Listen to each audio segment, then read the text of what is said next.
Let's move on to the last bit.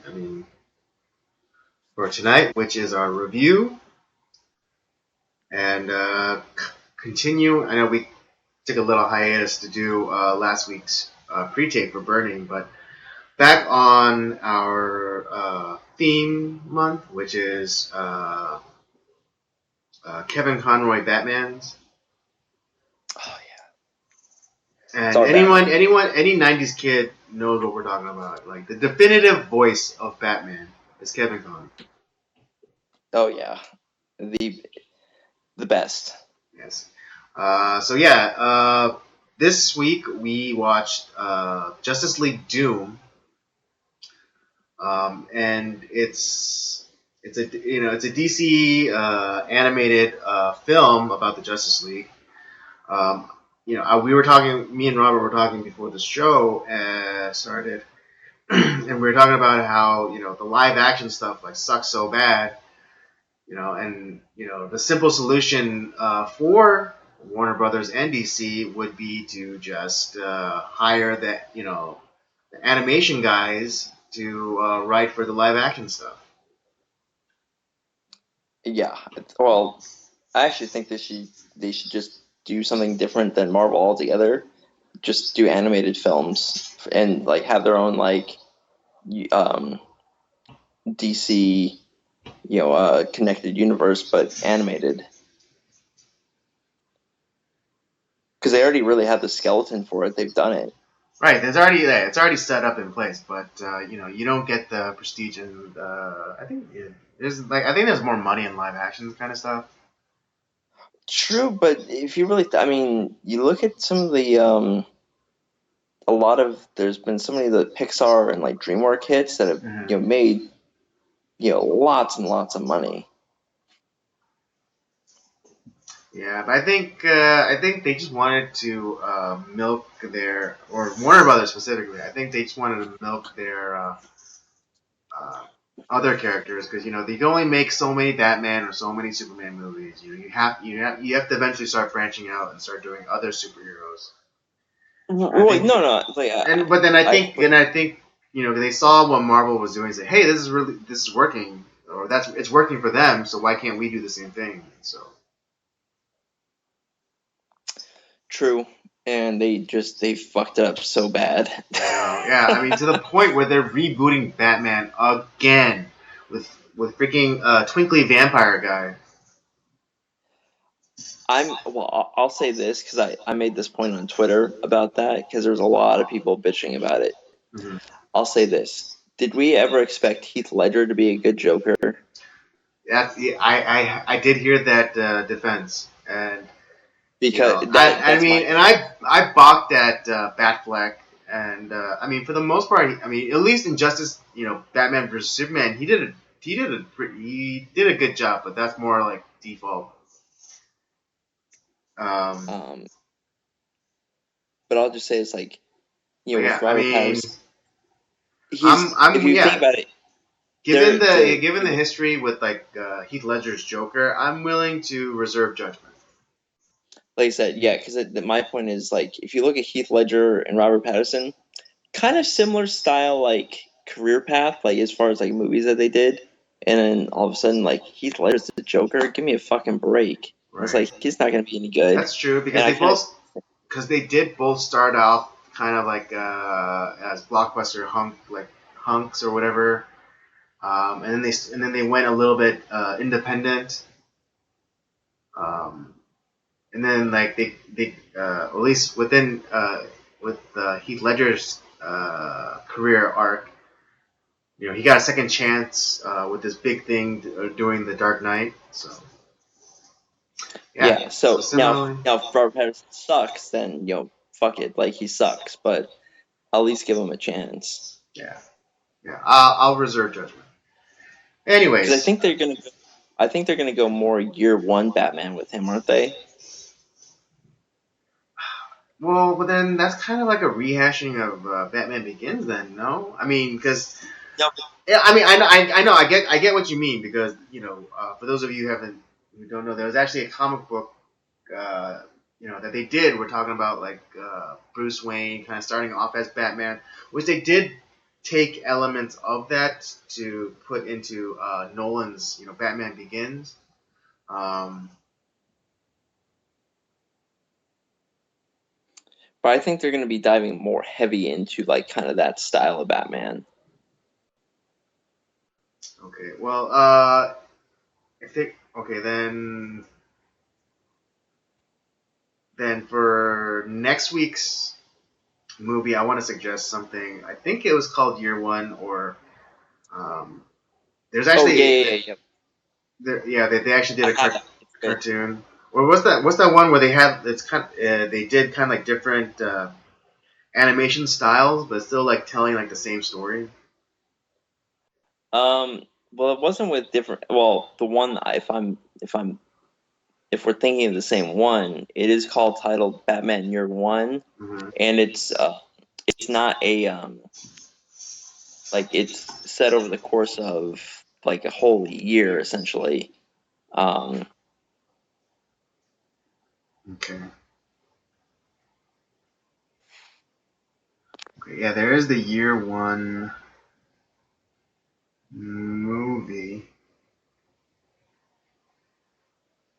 but for some reason, why am I thinking because there's like this anthology kind of one where it's like telling one story, but it's like but it's continued through like different animation styles. There's like one where it's like it looks like an anime type, like Japanese animation type, and another one looks. Uh, I guess I don't know that one. but again, it still fits within uh, the the theme of Kevin Conroy Batman because he voices all of the Batmans, even in their different animation incarnations. Well, I'll have to look that up. So Yeah, yeah, yeah, me too. But anyways, let's get back to this week's review, which is Justice League Doom. Justice League Doom follows the exploits of the Justice League, um, but they are put up, but a new opposing force uh, comes to light in the Legion of Doom, headed up by Vandal Savage, and Vandal. What was that? Great villain, by the way. I like Vandal Yeah, Savage. Vandal Savage is a really interesting character, um, and a really great foil, I think, for a lot of different superheroes. Um, but continuing, yeah. So Vandal Savage, gathers together, some rogues from the different heroes galleries, and sets them on a task to eliminate their counterparts. Um, but the twist is that the plans are stolen from Batman. Like so, the plans to take out the Justice League are Batman's plans. Um, um, and uh, and in the end, uh, it's revealed that this was just that was just step one, the first step to Vandal Savage's true plan, which was to eliminate 2/3 of Earth's population, so that they could be managed better. Uh, this is a really interesting. This is a really fun film. Way better than the live action Justice League movie. Just saying. Um, and and of course, it's all the voice actors are the ones that we like grew up with, so it's just a little bit more special to us. So Yeah, I think Rob, the only addition on this was they went with Nathan Fillion as Green Lantern only because right? Because they went with this the Hal Green, Jordan Green yeah, Lantern as opposed to exactly. the John Stewart one which some of you might be familiar with. But yeah, so Rob, what are your thoughts? I really like this movie. Um, I like the fact, just kind of like it it brought back the so I don't know if anyone remembers like the back in like the 60s 70s you had kind of like the Super Friends and the Legion of Doom, and Hmm. they kind of in a more of a grittier darker fashion they brought back the Legion of Doom. Essentially Vandal Savage kind of recreated the Legion of Doom, uh, and so it was kind of cool to see that. Yeah, although it wasn't like the necessarily the normal cast of characters in the Legion of Doom. Hmm. Um, so that was kind of like cool to see that. Seeing kind of you see like some of the tropes from like back in the day, especially their base. That's exactly what the Legion of Doom base used to look Right, the like. big dome with like the like kind of like the skull eyes. Yeah, exactly. Um, and yeah, the idea that what I liked about it is kind of finding a way to steal Batman's plans because he's always felt that he's kind of a rogue of himself. Although he's one of the ones that created the Justice League, the fact that like he doesn't. It's not that he doesn't trust these guys, like saying like, "Oh, you're one step away from going bad." It was more that like there's always something that might be out there that may control you guys, and then I need to have a way to be able to myself be able to stop you. And so he kind of created these contingency plans, um, to stop all of them in case that happened. And we've seen like in some of the cases, if you've watched any of like the animated series shows, that that happened to Superman. He was used by Darkseid. He was brainwashed by Darkseid, and um, so there's it was just kind of like a way to like a good way to like so that was a smart idea from the from the bad guy's point of view, and it kind of was really dark in some of the cases, like with Hal Jordan as Green Lanterns, like how they attacked him, um, how they you know went after the Flash, all this stuff. It was very very clever, um, and so there was that aspect of it, and then um, at the end, kind of like the tie-in to that point too, is when they're having kind of the argument at the end, and they were gonna cast out Batman. Um, they ended up not doing it, but it was more of Superman asked him the question at the end. It's like, well, what's our contingency plan against you? And it's like, you guys are my contingency plan because all you guys can like essentially kill me. Right. Yeah, and it was kind of amazing when he realized like that his plans were being used, slightly augmented, of course, because Batman constantly was reiterating, it's like I created these contingency plans to neutralize you, not to kill you. Yeah, because Um, that's right. They were because these were meant to kill them. yeah, because Vandal Savage then took those plans and then he augmented them to be more lethal. Um, and because Batman has that strict moral code where he doesn't kill anybody. So even if a superhero is were to go rogue or be put under brainwash, being under mind control, he still didn't want to kill them. He just wanted to neutralize them or hinder them in some capacity. Um, Yeah, it has. That has to be the most badass line. At the end where Superman's like, "Oh, it's like you're so arrogant, and you didn't even come up with a plan for yourself," and Batman just kind of like between old buddies, like, "I did." It's called the Justice League. Yeah, And that it's like yeah, it's kind of like in like in a funny way, but then also kind of in a badass way. It's like, oh, I am so like far, I'm so far beyond you guys that I have to create an entire team of superheroes to try and stop me.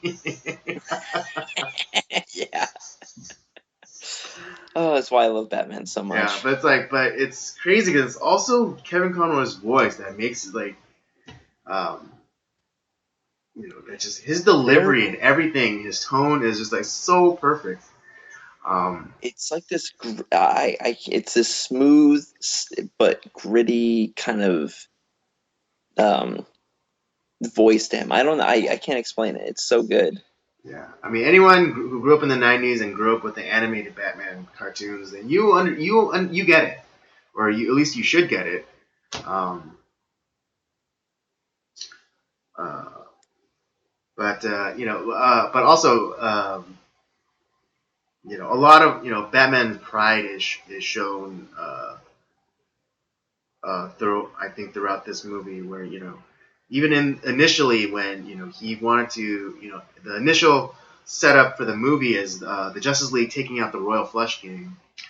And for those of you unaware, the Royal Flush Gang is a team of villains who dress up as playing cards, specifically the hand and poker called the Royal Flush, which goes King, Queen, Jack, 10, Ace. All of in one suit, uh, all the same suit, I should say. But then this particular Royal Flush King, I think all of them do. They all adopt the spade Space. suit. Yep. Yeah. And so the Royal Flush Gang commit these robberies, and the Justice League apprehend them, and they find this piece of tech that allows them to it basically looks like a giant flashlight that they shine on the wall, but in actuality it's phasing wherever that light is hitting. It's phasing like the molecules, so they can like walk right through solid matter. And Batman is so committed to the fight and everything. And he's like, oh no, I have to figure this out. Blah blah blah. And one of the new like kind of leaguers, Cyborg is like, oh no, I got this, and he like jacks into it, and it's like, oh when I find something, you'll be the first to know. And kind of in a show of pride, he kind of like sails off to the Batmobile. But he was in the ensuing battle to stop the Royal Flush Gang. He gets kind of cut up and dinged up in the fight, and he didn't show like his true uh, exhaustion or wounded or injury until he got out of the line of sight of the other Justice League members, and then he finally like let out a sigh like, oh.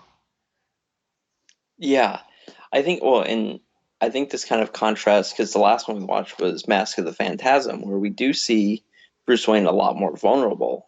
Um, Mm. and this is kind of like the exact opposite of that. This is just like hardcore Batman and a very hardened Bruce Wayne. Right. And This is a very much a hardened Bruce Wayne. It isn't the Bruce Wayne from like the TAS, the animated series, where he's a lot more introspective and a lot more thoughtful about things, and he's able to like crack jokes with Commissioner Gordon. This is definitely a more hardened, more like not wanting to appear weak in front of the other like super powered heroes kind of Batman. yeah, and so yeah, it was kind of nice, kind of seeing that contrast between uh, because obviously this is a much more recent Batman as compared Mm-hmm. to Mask of the Phantasm, Mm-hmm. um, and yeah, just you see Batman's pride, and like the rest of the Justice League is essentially kind of like themselves. You always kind of like wonder too, like do because Batman obviously doesn't. He's that kind of like lone wolf type of guy. I always kind of like wonder with some of these other superheroes, do they really do believe that they're on a team? Like, they trust one another, and Batman's just kind of the outlier just because he's been betrayed and had everything you know go so wrong in his life, where he's just so hardened that it's just like he's always expecting the worst. Maybe.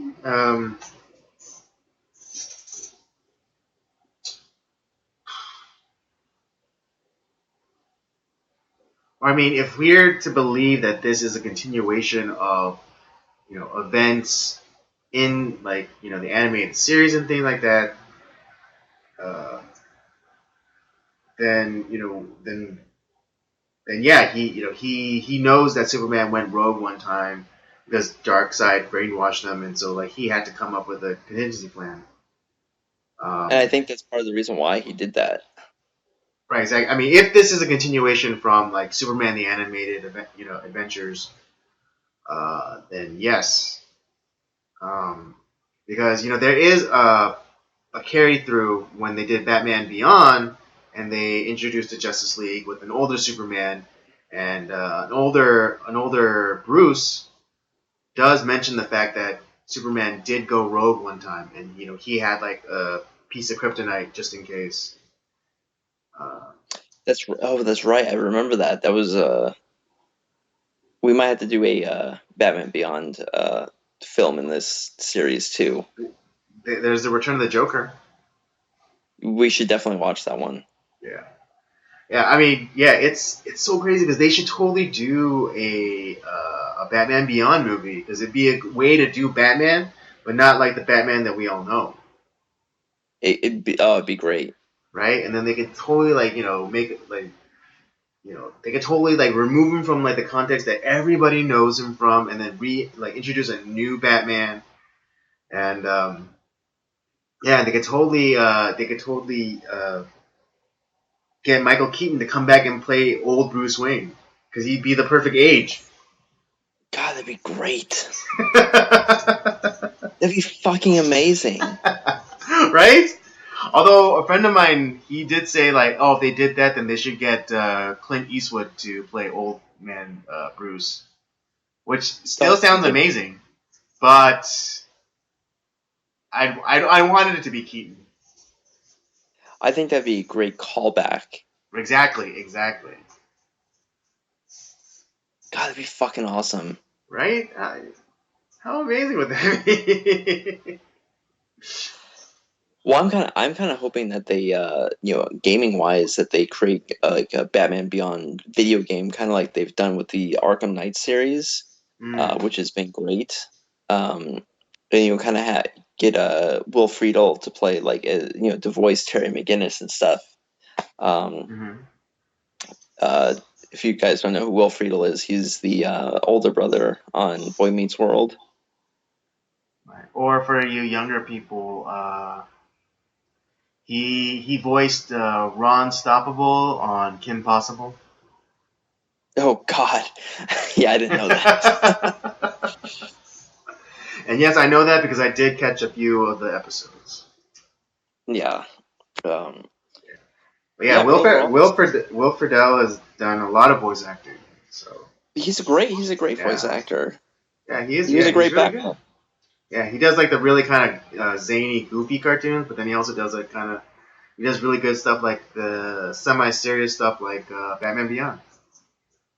Yeah, what was great with Batman Beyond was when it came out was so popular that they ended up creating a comic series, based Right. off the Yeah, this is like based one of off. those things, kind of like with Batgirl. They created Batgirl for the old Adam West Batman TV show, and then she got so popular that she was put into the comic books. And Yeah, similarly and great character. with X-Men X-23, she was actually created for the old WB cartoon and became so popular that they put her into the comics. Yeah, great characters. Yeah. Yeah, and once again, like yeah, they did a great job with Batman Beyond, creating a really compelling character, creating a similar origin story to how he becomes Batman with like Bruce Wayne, but just but different enough to be interesting. Although they do go and like retcon it uh, for the end of like towards like the end of Justice League, where they do like that episode epilogue where adult Terry McGinnis finds out that he's the son of Bruce Wayne. You know what? It's been so long since I've watched. I might need to because I have the DVD series, so Mm-hmm. I should probably just rewatch the whole Yeah, it's series back. again. It's when they, before, it's towards the end of the third season of Justice League Unlimited. They do kind of like a what is it? One of those like back end kind of uh, season finales for Batman Beyond through Justice League Unlimited. Right, right. Yeah, and so like it's an adult Terry McGinnis, and he goes and confronts Amanda Waller, who in Justice League Unlimited is kind of like not the bad guy, but kind of the opposing force to the Justice League because she thinks that she's doing the right thing, and of course the Justice League thinks that they're doing the right thing, but she is like the voice of like, oh, why shouldn't we be scared shitless? You're an army of super powered people. We would like normal human beings wouldn't stand a chance against you guys. So why shouldn't we create weapons, in case you guys go crazy or try to seize power and things like, kind of like one of those kind of type of characters. But yeah, and then Yeah. it's. I'm sorry. No, no, keep going, Andy. I'm sorry. Oh, but yeah, in that episode called titled Epilogue, she reveals that it was her idea to like in some way or form create another Batman because there always needed to be a Batman, and so she interesting enough started a project called Batman Beyond, and then she found uh, a couple who had the same psychological profiles as Bruce's parents, and then injected this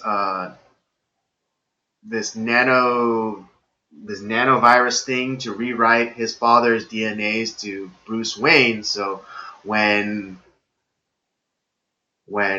they had a kid, the baby would be half Bruce Wayne or Batman, You know what? That's right. Now I remember that. right? That's right. Oh yeah. That was that was huge. Yeah, and I thought that was pretty cool. I thought, I mean, I didn't think it ruined anything. I was just like, oh, that was pretty cool. So he was his son all along. Yeah. Um, that's probably why he picked Terry McGinnis. He was In the watching. episode, it turned out like he didn't know, he had no idea that he was his son. But I mean, if we're to give if we're to give credit to Bruce Wayne, even at his old age, he probably suspected uh, or ran a DNA test himself because they made him look look like a young Bruce Wayne in the Yeah, cartoon. it was very. And even though like the dad, even though his supposed biological father looked nothing like him, his dad had kind of was a redhead, his mom was a redhead, but then he and his brother have black hair. Yeah, Yeah, so essentially making them black Irish. it's very odd. Yeah. Yeah, possibly, but not fully buying it. Um, so what are your I will say like with Justice League Doom, it's that great ass kicking action that is in any animated series stuff. Mm. Definitely has like a lot of um moments that are like kind of like dark moments. Um, but obviously at the end of the day, our the heroes win out. Um, and yeah, I just think it's a great movie. If you're a fan of any of the the animated series stuff, and uh, you love like the Justice League animated stuff, then you're gonna love this movie. Agreed. And I think it's no secret to anyone watching that we appreciate animation, and Oh it's yeah. funny because my parents, like, they never understood. Like, even when I was getting kind of older, I was still watching cartoons, and it's like, oh, you're this, and you're such and such age now. Why are you still watching cartoons? I was like, because they're fun, It's like, and I appreciate the skill and the time that goes into creating these animated shows, and like, especially when they started to get like a bit more sophisticated in terms of the artwork, like like just like this movie, Justice League Doom.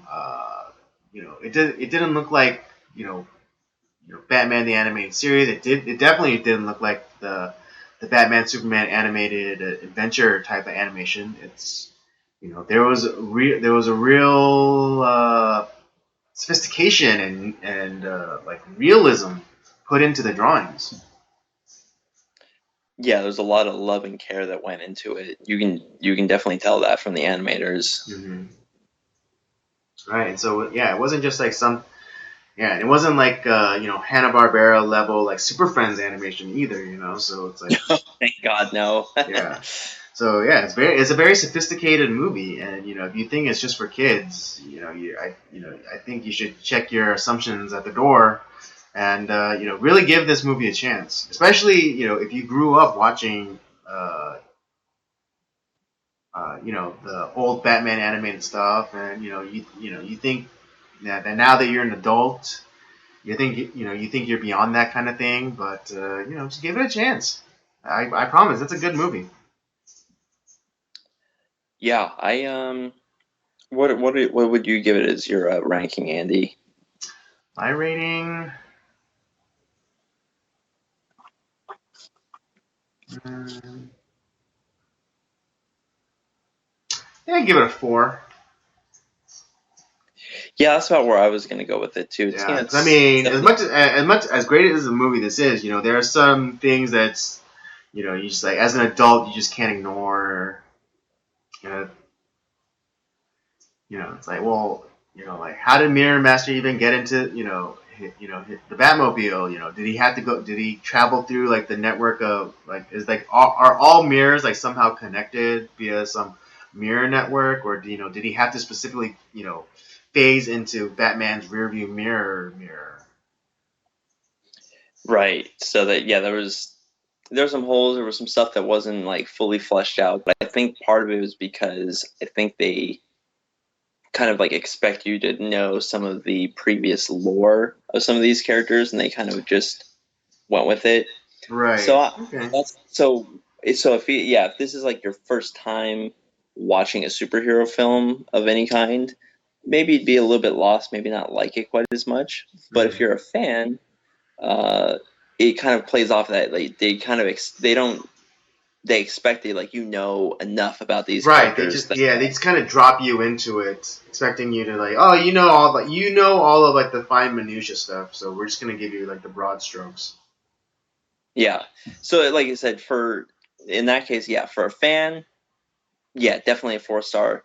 If you're not a fan or you don't know much about them, it Mm. might be a little bit tougher to Right. We you know appreciate, or like get. maybe you could still appreciate it. If you're a fan of animation, you can still. I think Yeah, you can still appreciate the style. but yeah, 4 stars. I think it's great, and I'm kind of liking going down this trip of watching the animated Batman, Justice League, Superman films that I haven't seen before. Mm. Yeah, they're a lot of fun. Oh, yeah, definitely nostalgia. All I'm missing, It's funny when we watch these, I should have a or when I watch these, I should have a big bowl of cereal. Definitely.